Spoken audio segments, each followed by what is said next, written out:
So medication-assisted treatment for opioid use disorder. So now we're here, given that we have the removal of the data waiver, the X waiver requirement, and the overall spirit of the new law to open access to these medications. Let's start looking at them.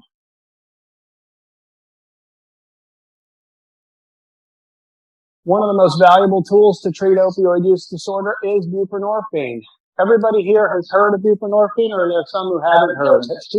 By show of hands, who's heard about it, buprenorphine? Yep. All right. It's a very important tool to try to change that graph that we looked at, the 106,000 deaths per year from drug overdose, at least 80% of which is directly related to opioids.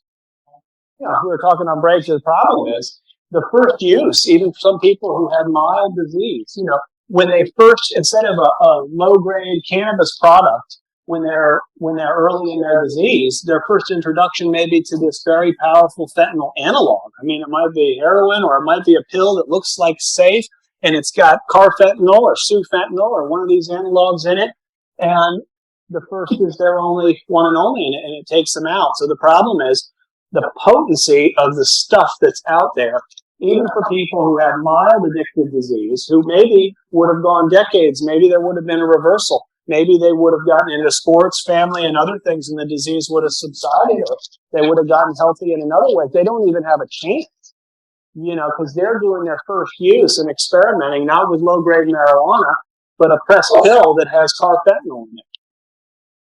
So we got to do something to sort of allow people with this disease to live long enough to get better.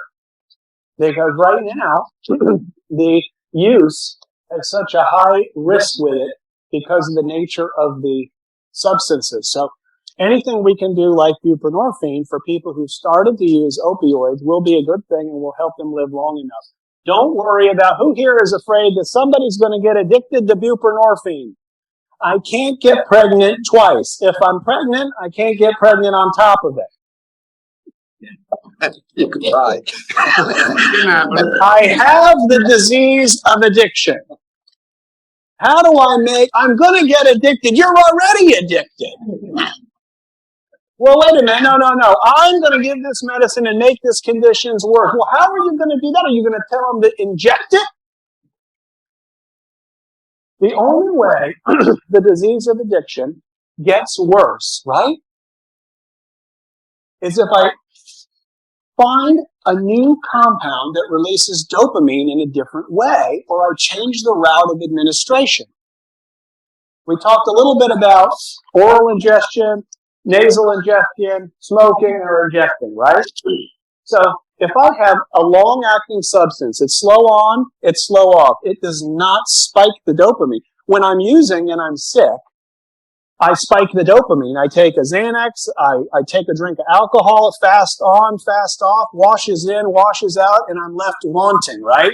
It's the peaks and the troughs that we're against, because that's the part that makes the disease worse. If I switch to methamphetamine, my disease gets worse because I found a new way to release more dopamine, and then when it washes out, I'm dry. I'm worse. So the only way somebody's disease of addiction gets worse is if I change the compound or the route of administration. Somebody's coming in injecting or snorting heroin, and you give them buprenorphine, which is very slow on, slow off, is a partial agonist. It does the opposite. It helps to normalize the dopamine levels and give them time to work a program of recovery. But the only way you make a disease worse is you find a very fast-acting, short-acting substance that's different than what the person is using, and that's introduced. I hope does that make medical sense to everybody here? So this tool, it's a Schedule III prescription medication. It's effective, it's evidence-based, it decreases both morbidity and mortality in opioid use disorder. It's a partial agonist at the mu receptor. What does a partial agonist mean? So here's the thing, we're going to look at a little graph, but if morphine or oxycodone, which are full mu agonists, release 200% of my dopamine for me when I ingest them. If I give a partial agonist, it's going to release roughly 40% in this case, the way they studied it. It looks like it's about a 40%. So, what's 40% of 200? That's about 80, which is almost in line with natural rewards. So if you ever hear a person on buprenorphine, what they'll tell you is, I feel normal, finally. I feel better again. I feel normal. It's not euphoric producing in people who have the disease of addiction, and the drug of choice is opiates. Why? They have already used fast-acting opioids that spike and depleted dopamine. So this is not euphoric producing for people who have opioid use disorder and have already disturbed the pathways already deficient dopamine. That's why they used in the first place, is because the dopamine was low. Favorable, it has high affinity at the morphine receptor and slow morphine receptor, mu receptor dissociation. Why is that important? The high affinity, if you have somebody on buprenorphine, you could save their life. If they were to use a substance and the morphine receptor was open and they took a fentanyl analog, they could just stop breathing and die. But if they had buprenorphine on there, there's a chance that the buprenorphine competes with the fentanyl or the heroin and prevents them from dying. So not only are you not going to, create a problem, you might help them live longer. So, you want to, you're not occupying all the receptors, but, you're trying to improve that hedonic tone, that dopamine tone, the dopamine, normalize that dopamine so they don't crave and their behavior doesn't go sideways like we talked about. Their favorable safety profile. There's a peak. You really don't get any benefit beyond 24 milligrams. You can start at 4 or 8 milligrams. You're not going to have respiratory depression like a full agonist. If you had morphine or you had oxycodone or you had another full mu agonist, even methadone to some degree, you're going to have respiratory depression. But in buprenorphine, you don't have any clinically significant respiratory depression to be concerned about. It's a quick onset, but it's a long half-life like we want. Slow on, slow off to normalize the person's dopamine levels. Kind of a real life-saving medication. It makes it a fair fight because they still need to do therapy and counseling, in my opinion, and according to the literature, it seems like that is very helpful. But it's a good start to hold things at least in a place to where I can participate in those activities. If my dopamine level is very, very low and I'm craving all the time, how can I do therapy? How can I ask somebody to talk about their feelings if their dopamine levels are in the basement? So it's a maintenance treatment, really. It lets them do more work. So here's a graph from the Drug and Alcohol Dependence Journal in 2003. And if you notice, we got naloxone has 0 activity. This is a graph of, basically mu receptor activity based on the substance. So a full agonist is going to have 100% activity at the mu receptor, like methadone here illustrated, and a partial agonist is kind of leveling off at the 40, or how much effect you're going to get at the opioid receptor. It's a safe medication. Side effects are like other opioids, though. They do have nausea and constipation, but it's less severe. Talking on break about someone having a large bowel obstruction because of a full agonist. We don't see that as often. You can get some, so you might have to have a stool softener on some patients at higher doses. It does seem to be a bit dose responsive there, but not always. And you have to watch for certain side effects, but it's not prohibitive. There's no evidence of significant disruption in cognitive or psychomotor performance with buprenorphine. Boy, that's an important one. I got a safety-sensitive job, Doc. I'm right there at the nuclear power plant. I got my hand on the button. Gotta be alert. Gotta be awake. Or I'm working at the hospital. My cognitive abilities, I gotta be able to think quick. I can't have my processing speed impaired. I can't have my memory impaired. Believe it or not, there's some data out there which, you may be aware of with full agonists, you can have some cognitive impairment on high doses of full agonists. You know, if you have, you know, very high doses of methadone, very high doses of morphine, oxycodone, you might have some cognitive slowing. But with buprenorphine, we're not really seeing it, especially in doses of like 12 milligrams and below. Really seeing it. And believe me, I look, because, you know, this disease does not just come, you know, it comes to all of us or anybody. So healthcare professionals who are in safety sensitive positions, you know, we got other people who work high tension power lines, or they have other safety sensitive job duties, and they have to have a comprehensive neurocog and neuropsych test before they can go back to work, because for safety issues, safety of the public or safety on the job, inquiring minds want to know, and for healthcare professionals, it's often the, you know, licensing authorities that want to know, and they did their disease when they were sick, did it cause permanent damage to their central nervous system? You know, and we all know that is possible. That is possible. I mean, some of these substances, you know, particularly, you know, methamphetamine is a tough one. It has tissue destruction and, you know, areas of the brain. But even if something is impaired in the beginning, I've seen healing in the central nervous system on retest neurocog neuropsych testing over 6 months, 12 months, 18 months, and 2 years. So not all hope is lost. There is a possibility for things to get better, but we have to go in with eyes open, like, wait a minute, you know, you're in safety sensitive work and I want to help you, but at the same time, I can't make you forgetful.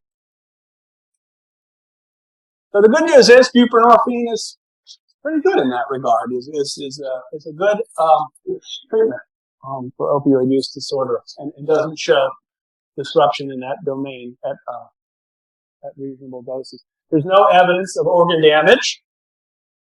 It's in the bones, doc. No evidence of organ damage.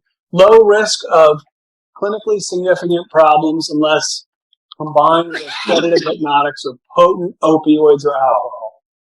So that's the part. You know, that's why you got to keep folks, you know, test them, give them that accountability, and give them that encouragement to stay. This is going to do it. You know, just give it a chance. You don't need to supplement.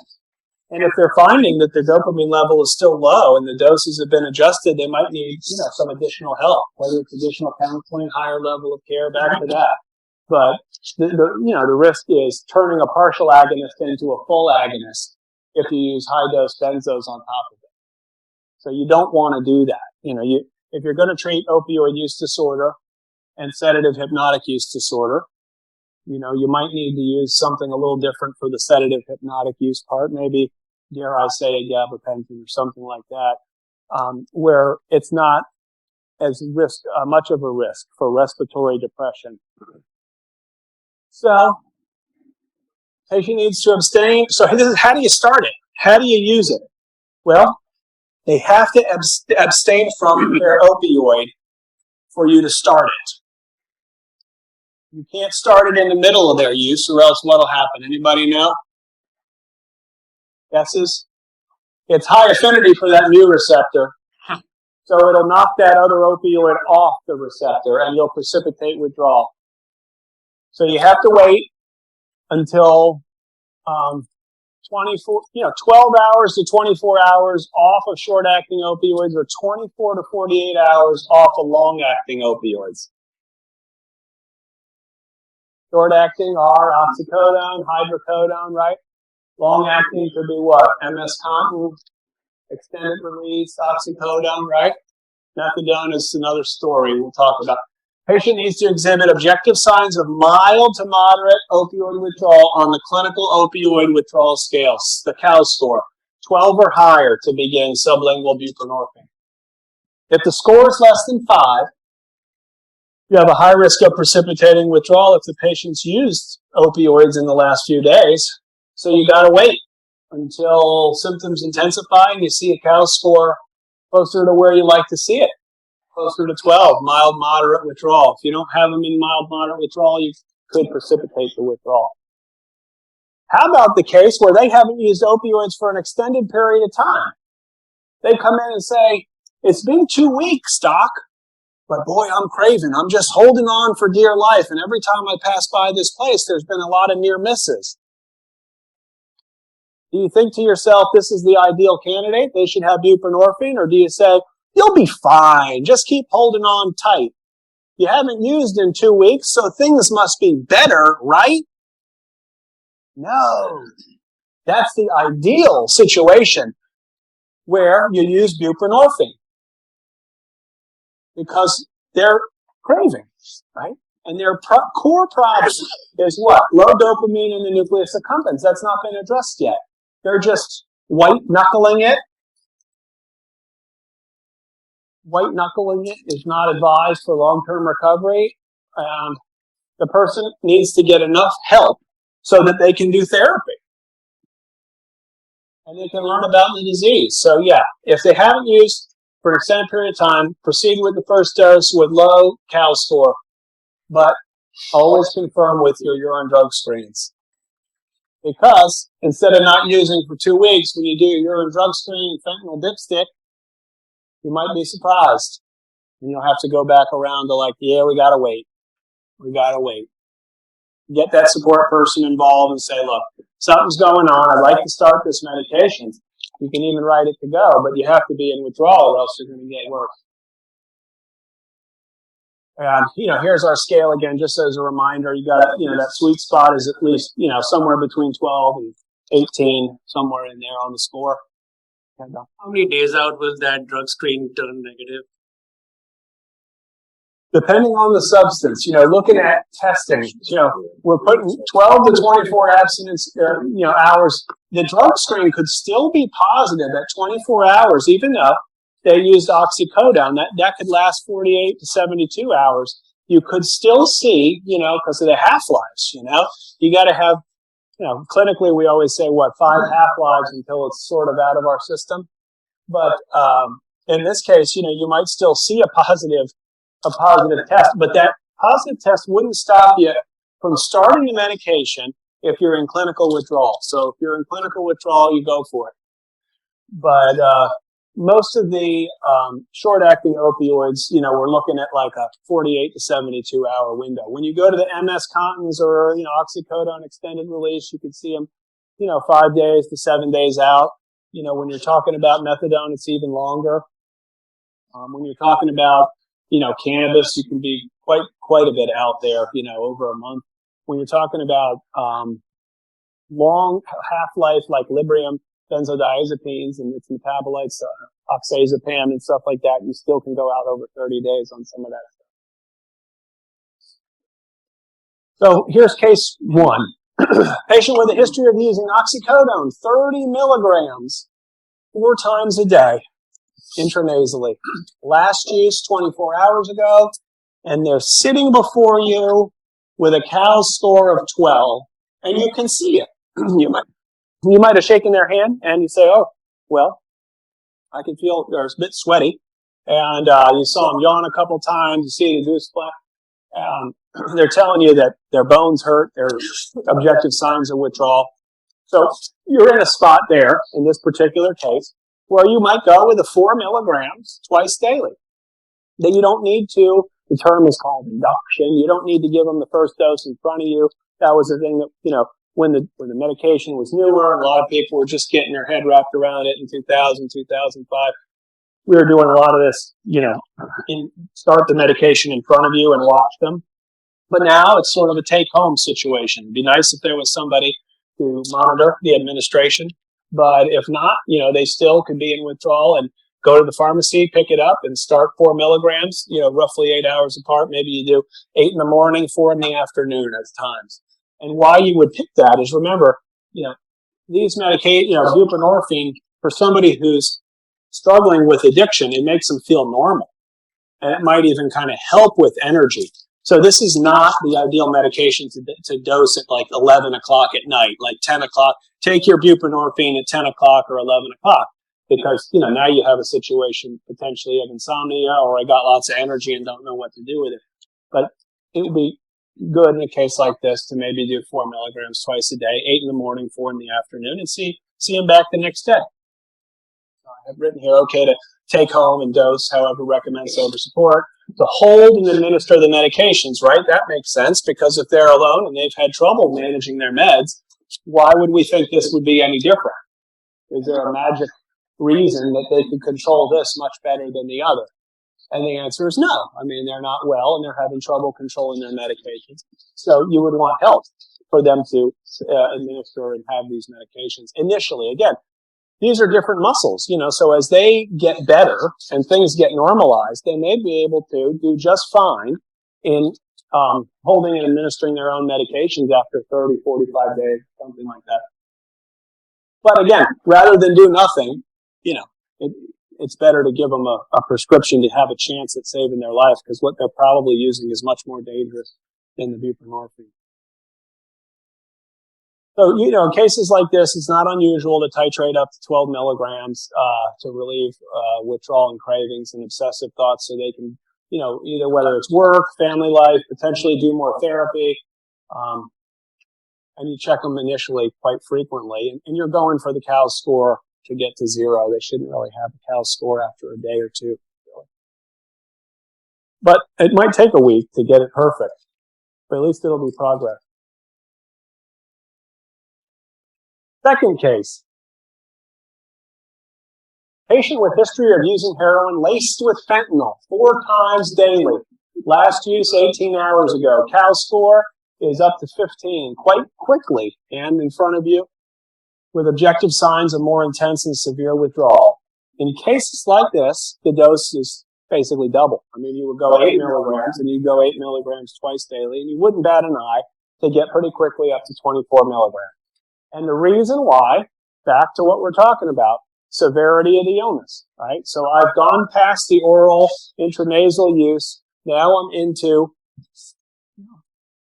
heroin, fentanyl, and my dopamine levels. This is a case where the disease is actually worse, right? We're talking about how am I going to make my disease worse? Well, if I found a more potent substance like fentanyl or sufentanil from oxycodone, and if I had the route of administration as fast on, fast off as IV, then their dopamine level is very, very low as low can be. And they're kind of wondering, is it all worth it in terms of feeling desperate? So in this case, most of the time, and that plateau effect happens pretty quickly, like how much is buprenorphine going to help me? But cases like this is very common to get, 8 milligrams 3 times a day. First day, you might do that 8 milligrams twice a day, 8 and 4, but you might end up on sort of a different regimen with them where you might actually do 8, 2, and 8. 8 in the morning, 2 in the afternoon, and 8 p.m. 8 milligrams at each occasion, total 24 milligrams.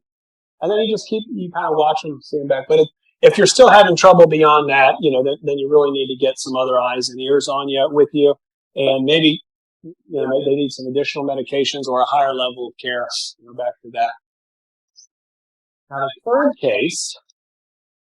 Patient with history of methadone use, 120 milligrams daily, wants to switch to buprenorphine. So even in case number 2, if you're not getting the efficacy you need with buprenorphine, which is a partial agonist, they may need a long-acting mu agonist such as methadone. And that is used in, severe cases where buprenorphine is not enough in a way. But in this example that I've given you, in case, you're in practice and you have somebody who's got a history and they're on methadone. We call this the blockade dose because at 120 milligrams, we feel that most of the mu receptors are occupied. This is a pretty good dose of methadone that would be a saturating dose, we would consider. 120 milligrams, a pretty good dose. So it's important to explore the history and the motivation for switching. What's going on now? Is the disease of addiction in flare-up while on treatment? Do they need a higher level of care? Often the switch is not clinically indicated, and methadone should be continued unless there's a medical reason to switch. Did they have buprenorphine in the past? Did the buprenorphine not work? Has the methadone been more effective as a full agonist at blockade dose? It should be.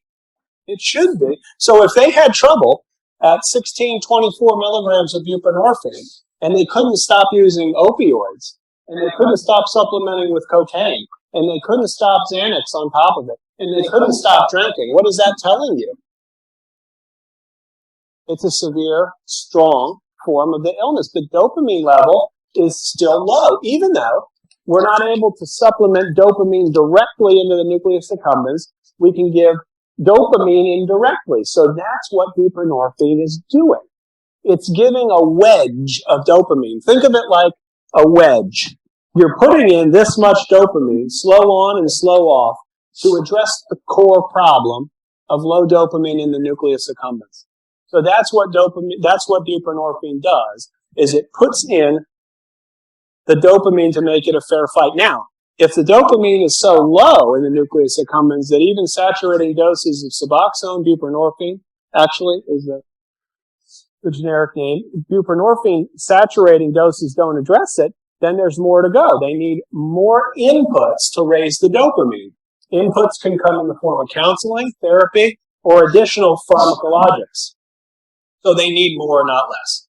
And in this example, what I'm sort of hinting at is that this person is on a full agonist, and things are maybe not going well. And so you got to have your alarm bells off, where it's like, I'm not just going to rip them off the full agonist and put them on buprenorphine and think it's going to be fine. But there's medical reasons. Let's say I came up with a cardiac condition and I got this QT interval problem and I'm not really able to take methadone anymore. I've been instructed by my cardiologist that I really need to switch my methadone, although it's kept my addiction in check for a long time.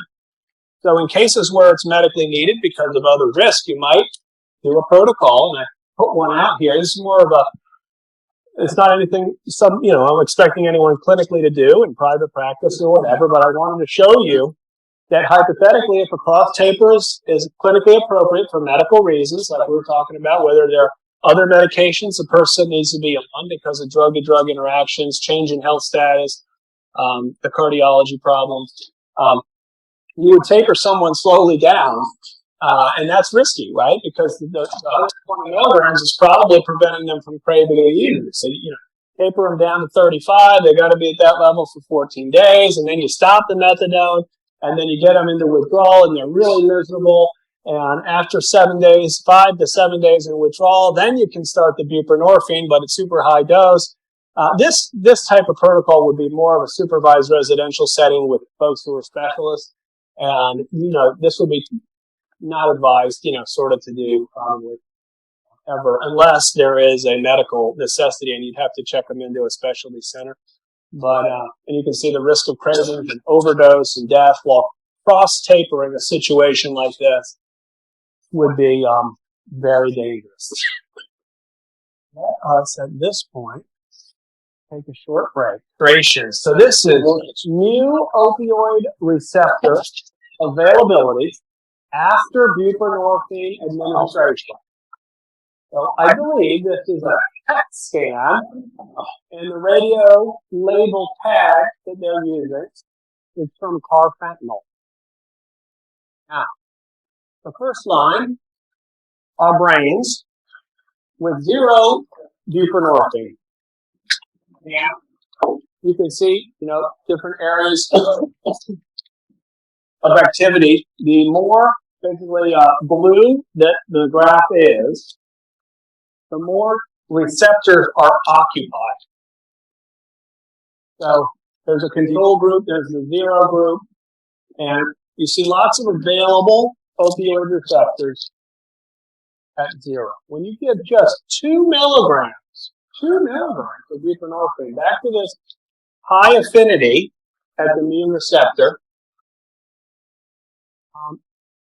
we're talking 36 to 50% of the mu receptors are occupied. When you go up to 16 milligrams of buprenorphine, you got 79 to 95% measured, and that's the bottom line, line 4 here, basically showing blockade dose, but up to 90, 95% of the. So you don't have, after 16 milligrams of buprenorphine, there's not a lot of room there for coming over the top. And the next lecture that we do, the following on the 24th, we're going to talk about like perioperative, how do you maintain buprenorphine, and then you kind of come over the top with pain medication for your surgery. If you're on, 8 milligrams, 6 milligrams, 4 milligrams, you have some room there to come over the top with surgical analgesia, whether it's fentanyl or something else. But when you're up to 16 milligrams to 24 milligrams, there's not a lot of mu receptors left to touch, and you'd have to almost displace some of the buprenorphine from the receptor to get a full agonist effect from the partial agonist. The interesting thing, we'll be talking about too, and probably more so during the pain portion, which is on 24th, but there is not, it seems to me there's a ceiling effect on some side effects, such as, respiratory depression and GI, which is good, but there's not as much on the pain pathway, so you have more room, even though for cravings and for opioid use disorder, you usually don't go much, beyond 16 or 24. But for pain, if you split the dose and you go multiple times a day, you can get some analgesia beyond 16 and 24 milligrams by split dosage. Clinical effects of buprenorphine treatment for patients with opioid use disorder. It normalizes and stabilizes brain function. There's our dopamine level. Dopamine levels in the survival circuit. But we're not smart enough to put just dopamine in the survival circuit. There is some dopamine from buprenorphine going to the gut. That's why there's a chance for constipation. We haven't come up with targeting just one area of the body or the brain. So we have a little bit of spillover, but the good thing is it does make it to the important area of the brain that helps change behavior, normalize and stabilize brain function for people with opioid use disorder. It makes recovery, full remission of illness a more fair fight. I purposely didn't say fairer, because it just sounds good when you're talking to patients to say more fair. It's more fair for you to have this medication and fight this fight. Reduces mortality from overdose and infection, keeps people alive. What else could we ask for? Well, you're not in recovery yet. Well, at least you'll live to see the day where you can have a shot at it. If we don't use the tool, then morbidity and mortality typically takes people prematurely. It's not like, it's not always the same. Sometimes you have the disease so strong that even young people succumb to alcoholism at a young, in the 30s and need liver transplant and things like that. But the nature of addiction when the drug of choice is opioids is it seems to be a much more compressed amount of time until things go bad, until people don't live. But again, it's the same illness, so I want to keep emphasizing that. Whatever the drug of choice is, it doesn't matter. It's the same illness that we're fighting and we're treating here.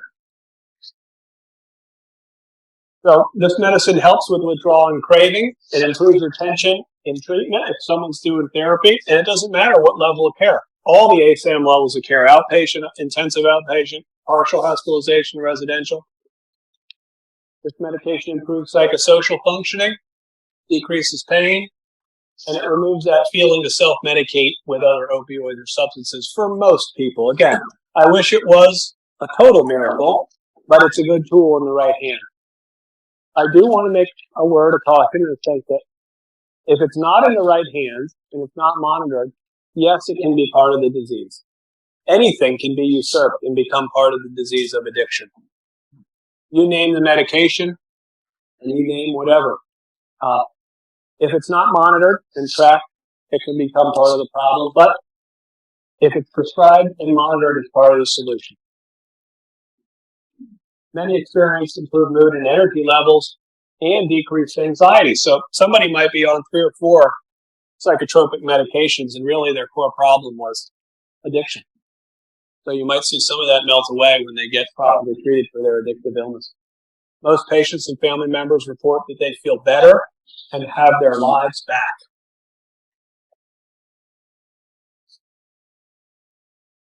So buprenorphine maintenance. How long do we need to be on this medicine, doc? It's 2 weeks, right? And I'm fixed and it's over. It's a lifelong illness. Lifelong illness. So I have to be aware and I have to be patient. And I have to say, look, as long as it's going to take.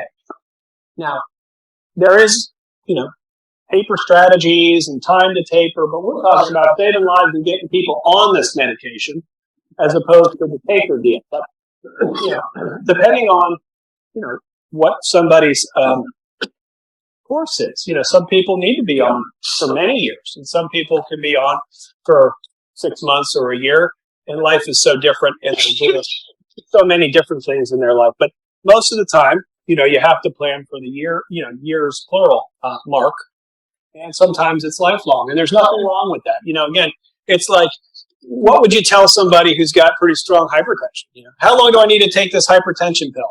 Well, okay, I'll do a low-salt diet, low-fat diet, I'll exercise, I'll lose 10, 20 pounds. How long do I need to be on this thing? Well, look, you're on 3 pills for hypertension.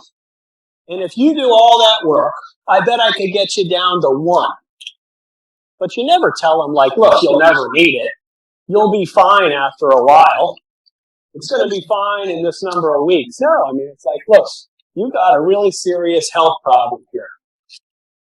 And it's as long as it takes. The majority of patients respond to 4 to 24 milligrams of buprenorphine a day, so there's a window, no maximum or minimum duration of treatment. The severity of illness, addictive illness, and variability between patients requires an individualized dosing and monitoring setup. I mentioned before split dosing, morning and late afternoon. Sometimes, it's written as like, just take 4 or 8 or 12 milligrams a day, take it all in the morning. But that's not how they necessarily used, and that's not necessarily how the half-life is. It really goes better when you kind of split dose it. Again, that's another thing you're not going to see probably published in any textbook anywhere or a journal article really breaking out split dosing. But split dosing is pretty good. Now, you don't want to create that problem that we have with TID and QID in a way, because compliance goes down when you start looking at you're kind of balancing, therapeutic benefit. For some people, it is once a day. You just take the 8 milligrams in the morning and forget it. Do the next one in the morning. It's fine. No problem. But I found earlier on, like as in the first, 3 to 6 months that someone's getting better from this illness, they kind of want something to do more than once a day. It fits really well. I have a ritual. I used to have this in the morning and this in the afternoon. So you kind of have something that fits in their life and in their routine. That's therapeutic instead of harmful. So, even though you might move to once a day dosing, which you could do, you might start with the split. What are the goals? Stability in most areas of your life. How about that? We got to have some improved relationships, maybe some sober supports that you never had, improved family life and living situation, improved or stable mental health, decreased stressors, and regular daily activity. Employment, student status, study, caregiver, volunteer activity. There's a lot there, right? But any of these goals are valid. Any of them are a help. Any of them are valid. If you don't have that stuff improving, then arguably that's going to, your disease. So they're either getting better or getting worse. They're not staying the same, right? So part of the monitoring is it's not standing still. Addiction is either going into remission and getting better, or they're getting worse. So if you start to hear, no, my relationships are even worse, I'm back with an abusive situation, or my family and living, I can't get a job, I'm not sleeping at night, I have increased, that's going to be more of a hint that this is not totally cutting it. We need to have some more hands on deck sort of thing. But these are all important goals. So a really helpful guideline if you in terms of getting into this, I thought, we're doing the Reader's Digest condensed version, and let's try to do 2 years of practical knowledge in 2 4-hour sessions. But this 95-page practice guidelines from American Society of Addiction Medicine is a good tool to take a look at. There's another one if you're serious about caring for patients with addiction. It's called the Clinical Support System, Providers Clinical Support System.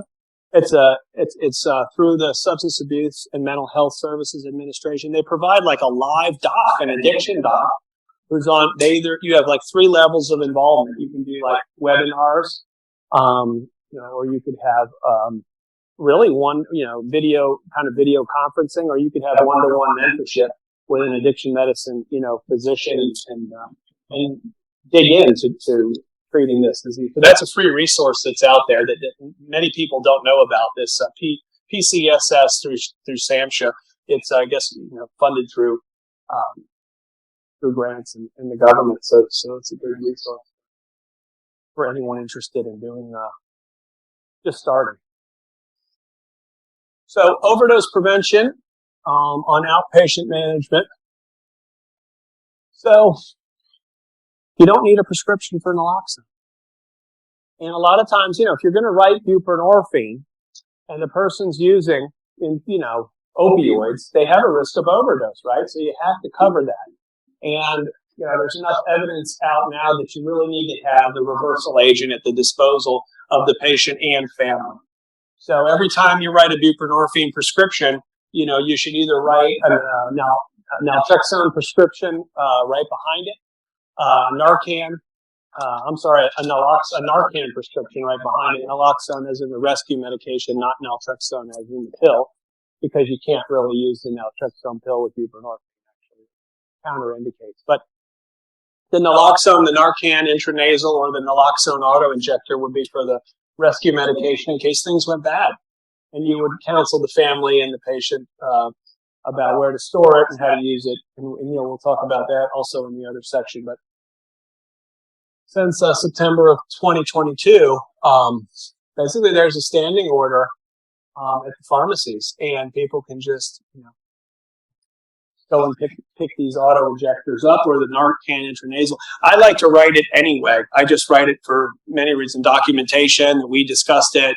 Like, here's buprenorphine, and right behind it, here's Narcan nasal spray or the auto injector, and here's how to use it. And it's all nice and neat in the chart, and it looks like this.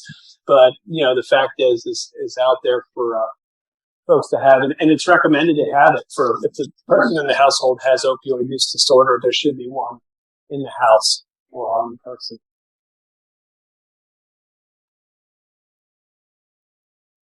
These folks were ahead of their time. Vincent Dole and Marie Neiswander, they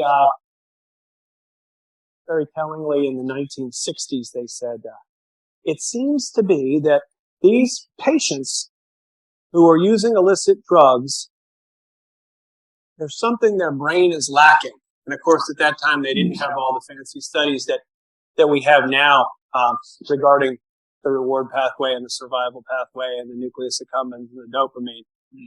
But we got to give them something that makes up for something that their brain lacks. And they were right about that. They just didn't quite, but it was enough to help. And so there's methadone. So, there are a lot of strong feelings about methadone and what it represents. But as we know, this is an illness. It's a medical illness as defined by this dopamine problem in the reward center of the nucleus accumbens in the brain. And the methadone maintenance started in 1964, and relapse rates went down and more people survived. Say what you want about it, but in the end, overall, methadone saved lives. Did it complicate pharmacologic management for cardiomyopathy or, renal dysfunction or Crohn's disease or asthma or whatever maybe? Did it cause a lot of healthcare providers angina because they just, have to deal with this long-acting opioid that stays around forever? Yes, maybe. But you have to face facts, and the facts are that it saved lives. And there they are, pioneers of their time. And really what was born of that is kind of the research and looking at what's helpful. And we can, buprenorphine is so much, in a way, in terms of side effects and drug-to-drug interactions and safety. It's just, a gift. But methadone was the first medication-assisted treatment, and it came out for opioid use disorder. It's a full mu agonist. The half-life is quite long. Remember we were talking about long half-life good for addiction, short half-life bad because of the fast off, fast off dopamine problem. So its unique properties make it ideally suited as maintenance, little increase in tolerance, strong blocking effects. The goals: prevent withdrawal, stop cravings, and improve dopamine tone. It blocks the effects of other illicit opioids that are fast on and fast off. It could, its affinity for the receptor helps, save if somebody were to use on it. It might just save them. Many drug-to-drug interactions, though, it has cardiac and respiratory problems. You can't give, this is not a pitch for us to start prescribing methadone because of the nature of the medicine and because of the legal environment. It's still only provided through opioid treatment programs, licensed and called OTPs or NTPs. But there they have regular urine drug screens held accountable. They have brief counseling. And long-term methadone maintenance is often indicated. And people will go back to work and have lives and families. And hard to argue with the fact that, it may be better than being on the street.